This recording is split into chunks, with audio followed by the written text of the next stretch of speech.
Personel taşıma işi yapıyoruz Ağrı çapında. Yani kışlık bakımlarımızı yapmaya geldik sanayiye açıkçası. Mevsim şartlarının kötü geçmesi, memleketin biraz soğuk olmasından dolayı biraz erken başladık bu çalışmalara. Araçlarımızda genellikle yağ bakımına başlıyoruz. Antifrizlerini, suları olanlarının sularını çıkartıp antifriz ekliyoruz. Donma derecesi 30'un üstünde olduğu için burada antifriz eklemek zorundayız. Mevsim şartlarının soğukluğundan dolayı. Genel olarak rutin, lastik, bakım, yağ hepsini bir gözden geçirmemiz gerekiyor açıkçası kıştan önce. Kışın ortasında açıkçası mağdur olmak istemiyoruz. Kıştan önce bu bakımların yapılması hem aracın sağlıklı bir şekilde yürümesi hem de işlerin sağlıklı bir şekilde devam etmesi için gerekli. Hem de maddi hasarlara sebep oluyor, kazalara sebep oluyor. Bu tür sorunlar daha önceden yaşanmamak için peşinen yapılıyor.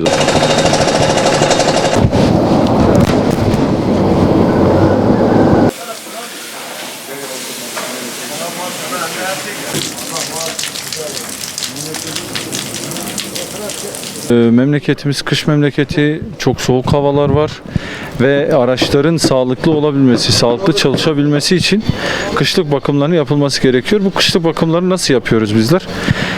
Öncelikle araçlarda antifriz var mı yok mu onu kontrol ediyoruz. Kontrol ettikten sonra onların ölçümünü yapıyoruz.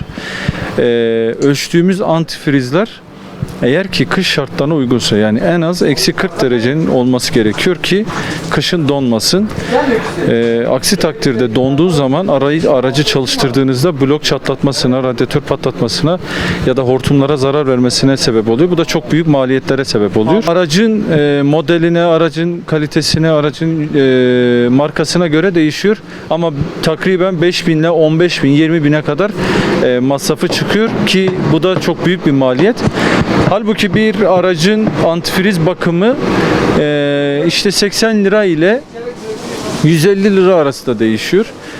Çok cüzi bir maliyet ama aracınızın 4 mevsim olarak sağlıklı çalışmasını sağlıyor. Ayrıca araçlarda su kullanıldığı takdirde paslanma, kireçlenme ve tıkanmaya sebep oluyor.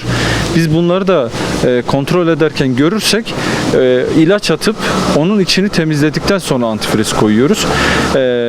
Daha sonrasında araçların yağ bakımı kışa uygun mu değil mi? Genelde de zaten yüksek modelli araçların yazlık kışlık yağları yok.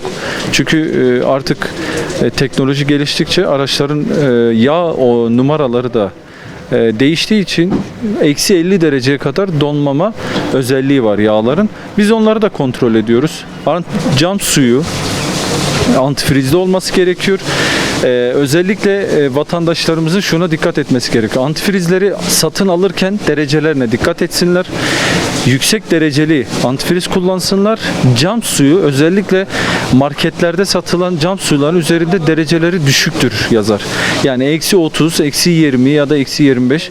Bunlara dikkat etsinler çünkü cam suyu da donduğu zaman hem cam suyu kutusunun patlamasına sebep oluyor, çalışmamasına, motorunun yanmasına sebep oluyor. Ayrıca kışında camlarınız buz tuttuğu zaman eğer antifrizi değilse kullanamayacaksınız. Kışlık bakıma getirdik. Malum Ağrı'nın kış şartları çok sert biliyoruz. Eksi 40'lara 45 dereceleri görüyor. Bundan dolayı tedbirimizi önceden alıyoruz. Yağı olsun, filtresi olsun, bütün bakımlarını şu an yapmak zorundayız. İlk geldiğim yıllarda öyleydi. Hiç bakımını yaptırmamıştım. Yani kışlık bakımını yaptırmadığım için çok bir sıkıntıya girdim maddi olarak. Şimdiden tedbirimi alıyorum.